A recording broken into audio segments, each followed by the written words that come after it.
ప్రతిపక్ష నాయకుల అక్రమ ఆలోచనలను కాంగ్రెస్ పార్టీ దేశాన్ని పశువులు చూస్తున్న బీజేపీ దేశాన్ని పశువులు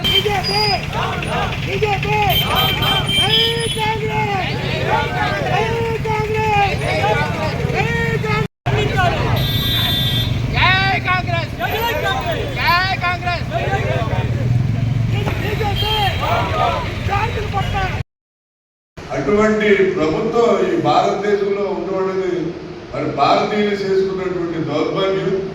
ఎందుకంటే ఈవేళ ఈ పేపర్ల లీకేజ్ వల్ల భారతదేశంలో 7.5 కోట్ల మంది విద్యార్థులు ఎఫెక్ట్ అయ్యారు.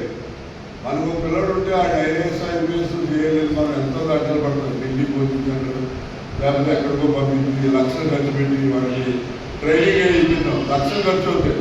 అలాగే 7.5 కోట్ల మంది పిల్లలతో పాటు వాళ్ళ తల్లిదండ్రులు కూడా లక్షలు ఖర్చు పెట్టి ఎంతో నష్టపోయారు. కనీసం అది కూడా ఆలోచించే జ్ఞానం నరేంద్ర మోడీకి లేదు. అంటే అతను చదువుకోలేదనుకోండి, చదువుకున్నోడికి జ్ఞానం ఉంటుంది కానీ చదువుకోలేనుడికి జ్ఞానం ఉంటుంది. అది గురించి చదువులే అతనికి తెలియదు కాబట్టి 152 సార్లు పేపర్ లీక్ అయినా అతను పట్టించుకోవట్లేదా ఏంటంటే ఈ సంస్థలన్నీ పెట్టుకుంటే ఎన్ని నాశనం చేస్తాడు బాబు నరేంద్ర మోడీ గారు. మీకు ఒకటే వార్నింగ్, మనం పక్క దేశాలు చూసాం, శ్రీలంకలో చూసాం, విద్యార్థులు తిరుగుబాటు చేశారు. అక్కడ ప్రధాని అందరూ కూడా దేశస్తులు పారిపోయారు. అలాగే బంగ్లాదేశ్లో చూసాం, ఆవిడ దేశస్తులు పారిపోయి భారతదేశంలో తలదాచుకోవడానికి వచ్చి ఇక్కడ పడి తలదాచుకుని ఆఖరి వాడు మరణ శిక్ష కూడా విధించారు. అలాగే నేపాల్లో చూసాం, నేపాల్లో విద్యార్థులందరూ తిరుగుబాటు చేస్తే ఆ నేపాల్ ప్రధాని కూడా ఆ దేశస్తులు పారిపోయాడు అమెరికా.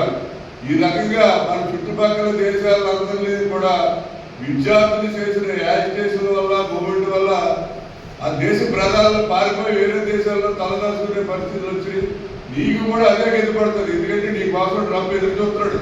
ఎందుకంటే ఆడికి భారీ శాఖిస్తా కావాలి, నువ్వు ఆల్రెడీ ఆడికి ఇదే. కాబట్టి ఆ నరేంద్ర మోడీ ఎప్పుడొస్తాడా అని ట్రంప్ ఎదురు చూస్తున్నాడు.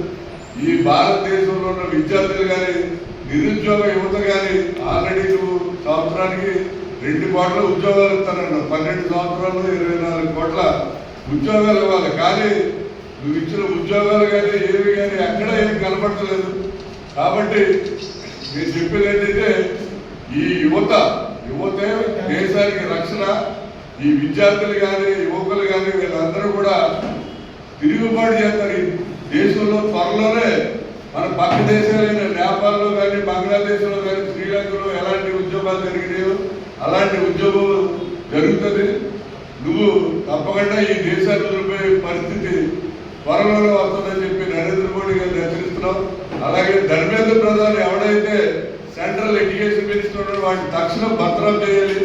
మరి ఈ కారణాలన్నింటికీ కూడా బాధ్యత వహిస్తూ నరేంద్ర మోడీ గారు, అమిత్ షా గారు తక్షణం వారి పదవులకు రాజీనామా చేయాలని చెప్పి కాంగ్రెస్ పార్టీ తరఫున డిమాండ్ చేస్తున్నారు.